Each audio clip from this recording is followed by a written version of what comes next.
साथियों, बसपा सुप्रीमो ने press conference करके और उन सब की जबान पर ताला लगाने का काम किया है जो कहते थे कि बसपा गठबंधन करके चुनाव लड़ेगी, फला पार्टी के साथ गठबंधन करेगी। ऐसी जो खबरें प्रसारित हो रही थी उन पर पूर्णतः रोक लगा दी है। अब ये लोग कौन थे जो ये कह रहे थे बसपा गठबंधन करेगी? ये वही पार्टियां थी जो कहती थी कि बसपा बीजेपी की बी टीम है। लेकिन उन लोगों ने बसपा सुप्रीमो की और बीजेपी के किसी नेता का फोटो तक एक साथ नहीं दिखा सके, जबकि उनकी और उनके नेताओं की सैकड़ों फोटो एक साथ चाय पीते, जेब में नोट डालते हुए, नोट का मतलब लेटर डालते हुए, संसद में मिलते हुए, बंगले पर मिलते हुए, पार्टी में मिलते हुए, साथ में खाना खाते हुए फोटो वायरल है। ऐसे लोग कहते थे कि बसपा बीजेपी की बी टीम है। अब उन्हीं पार्टियों को सबसे बड़ी घबराहट पैदा हो गई है जब बसपा ने कहा है हम अकेले चुनाव लड़ेंगे, और मुस्लिम समाज के कई कदावर नेता बसपा पार्टी में ज्वाइन कर चुके हैं। कई ब्राह्मण कदावर नेता बीएसपी पार्टी ज्वाइन कर चुके हैं। कई ओबीसी के कदावर नेता बीएसपी पार्टी ज्वाइन कर चुके हैं। तो बसपा का मनोबल दिनों पर दिन 9 अक्टूबर के बाद जो बढ़ता जा रहा है, और बसपा सुप्रीमो का जो कॉन्फिडेंस है, उन्होंने 9 अक्टूबर को ही कह दिया था 2027 में सरकार बनाएंगे। जैसे सरकार बनेगी, जो भी मेहनत करनी पड़ेगी वो मेहनत करेंगे, लेकिन 2027 में सरकार बनाएंगे। इसके लिए 9 अक्टूबर को एक मीटिंग, 9 अक्टूबर मानवर काशीराम का परिनिर्वाण दिवस पर एक, और बाबा साहब डॉक्टर भीमराव अंबेडकर के परिनिर्वाण दिवस पर 2 मीटिंग, लखनऊ और नोएडा। इसके बाद बहन मायावती का जन्म दिवस पर 18 उत्तर प्रदेश के 18 मंडलों पर मीटिंग। अब ये 75 जिलों में मीटिंग होगी, ऐसा अनुमान लगाया जाता है। और इसी से 9 अक्टूबर को और 6 दिसंबर को जो भीड़ एकत्र हुई है, उस भीड़ को देख करके सभी विरोधी पार्टियां अपने को ठगा महसूस कर रही हैं। जो पार्टियां बीजेपी की बी टीम बताती थी, अब वो कहती हैं मेरे साथ गठबंधन कर लें। लेकिन बसपा सुप्रीमो ने साफ इनकार कर दिया कि हम अकेले चुनाव लड़ेंगे। अकेले चुनाव लड़ने की घोषणा से किस किस का नुकसान होगा ये तो वो आंकलन करें, क्योंकि बसपा सुप्रीमो ने अपने 11 रत्न उतार दिए हैं। अकबर ने के तो 9 ही रत्न थे, बसपा सुप्रीमो ने 11 रत्न उतार दिए हैं, और वो इस समय हलचल मचा दिए हैं। अभी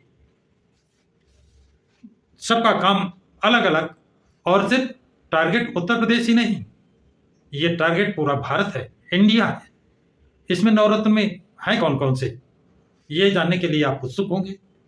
तो साथियों, आकाश आनंद, प्रदेश अध्यक्ष विश्वनाथ पाल, सतीश मिश्रा जो ब्राह्मण समाज से हैं, और विश्वनाथ पाल जो ओबीसी समाज से, उमा शंकर सिंह ये विधायक हैं, क्षत्रिय समाज से हैं, ठाकुर समाज से हैं, मुनकाद अली जो मुस्लिम समाज से हैं, रामजी गौतम जो एससी समाज से हैं, राजाराम और जयप्रकाश ये भी एससी समाज से हैं, और नौशाद अली, जाफर मलिक मुस्लिम समाज से हैं, अशोक सिद्धार्थ इनको भी बहुत बड़ी जिम्मेदारी दी गई है, और ये भी एससी समाज से हैं, और ये आकाश आनंद के ससुर भी है।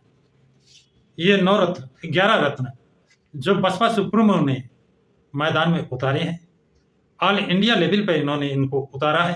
प्रदेश में किसको क्या जिम्मेदारी दी जा रही है ये अलग की बात है। ये बहुत कहते हैं, ये जो बसपा की नीतियों का व्याख्यान कर रहे हैं, बता रहे हैं, जिस तरह से कि बसपा 50% नवयुवक को भागीदारी दे रही है। बसपा सुप्रीमो ने मुस्लिम समाज के जो काम किए हैं मोटे मोटे 100 काम, वैसे तो बहुत से काम किए हैं, लेकिन 100 कामों की एक लिस्ट जारी कर दी है। आदमी यदि, जनता यदि, समाज यदि काम चाहता है कि उसके समाज के लिए किस नेता ने काम किया है, तो दूसरी कोई पार्टी अब तक अपनी लिस्ट जारी क्यों नहीं किया है कि उसने मुस्लिम समाज के लिए ये काम किए हैं। बसपा सुप्रीमो ने तो मुस्लिम समाज के लिए, उनके हित के लिए जो काम किए हैं, उनकी लिस्ट जारी कर दी है। इसीलिए अब मुस्लिम समाज कह रहा है कि अब मुस्लिम समाज दरी नहीं बिछाएगा, किसी का पिछलग्गू नहीं है, जिसके कारण लोगों की नींद हराम हो गई है। मुस्लिम समाज इस बात को भी जान गया है कि मुस्लिम समाज 18% है और वाई फैक्टर जिसको लेकर मुस्लिम समाज चल रहा था वो 6% है, जबकि बीएसपी में जाटव समाज ही अकेले 18% है और एससी समाज 26% है। 26% है। इस तरह मुस्लिम और एससी एक साथ अगर आ जाते हैं तो ये 44% हो जाते हैं और 18 और 6 अगर आते हैं तो 24%। 17 देखा, 22 देखा, 24 देखा, वो बीजेपी को नहीं हरा पाते हैं।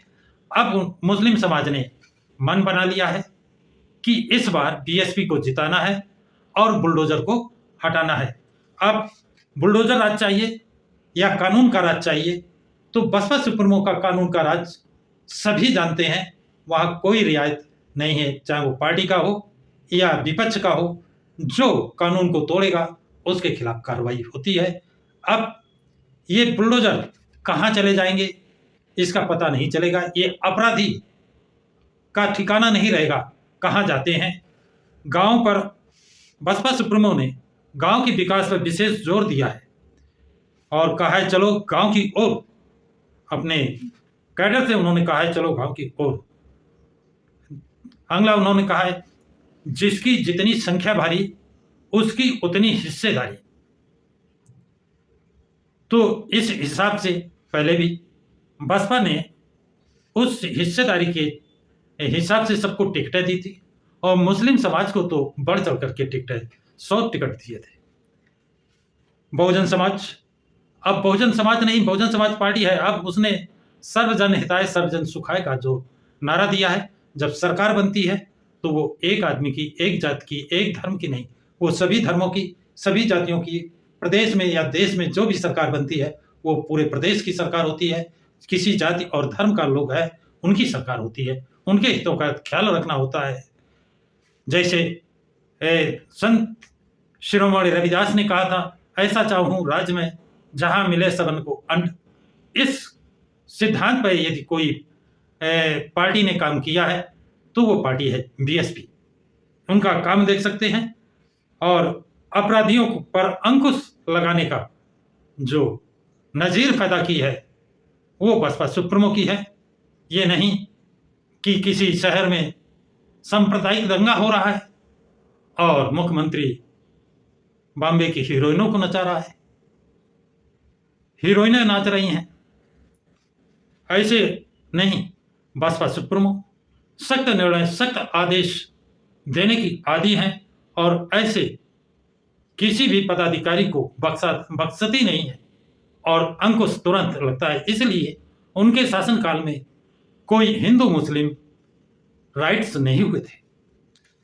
नौकरी में भी उनका पेपर आउट नहीं होता है, भेदभाव नहीं होता है, कहीं से लिस्ट जारी नहीं होती है कि ये फलाने की लिस्ट आ गई, इसमें इतने आदमी इनको लेना है, ये फलाने की लिस्ट आ गई। वहां कोई लिस्ट जारी नहीं होती है, मेरिट पर सिलेक्शन होता है।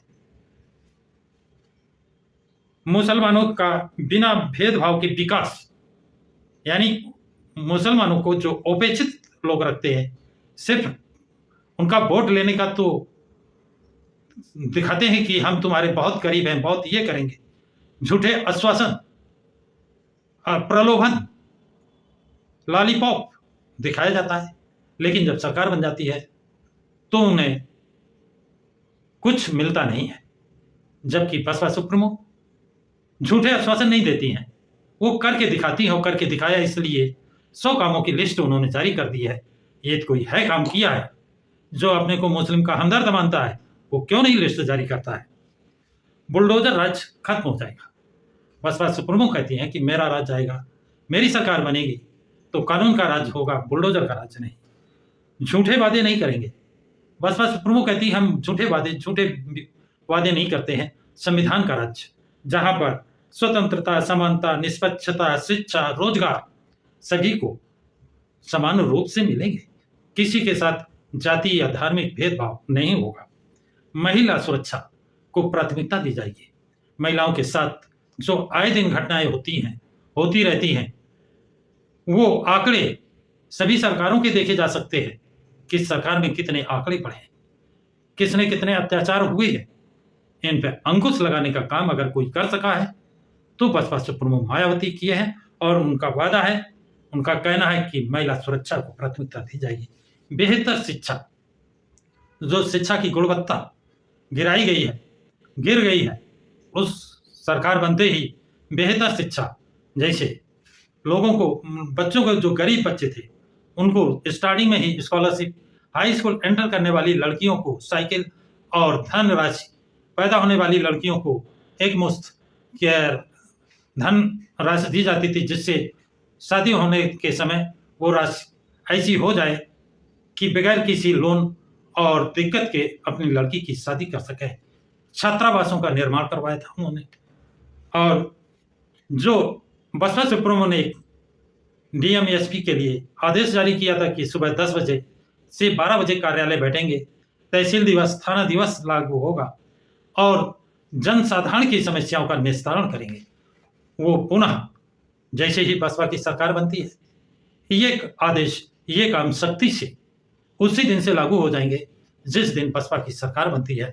तो लोगों को कोर्ट कचहरी, वकीलों का खर्चा, आने जाने का खर्चा, ये सभी बचेगा और न्याय मिलेगा। आप ये पिछली 4 सरकारों में बसपा का जो कार्य देख चुके हैं, जो न्याय उनका है वो देख चुके हैं। इसलिए जनता ने मन बनाया है कि इस बार बसपा की सरकार लाए।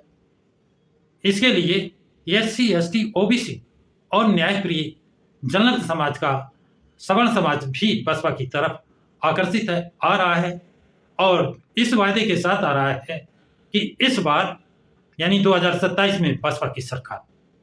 आप लोग अपनी राय कमेंट्स बॉक्स में जरूर लिखाएं। जय भीम, जय भारत, जय संविधान।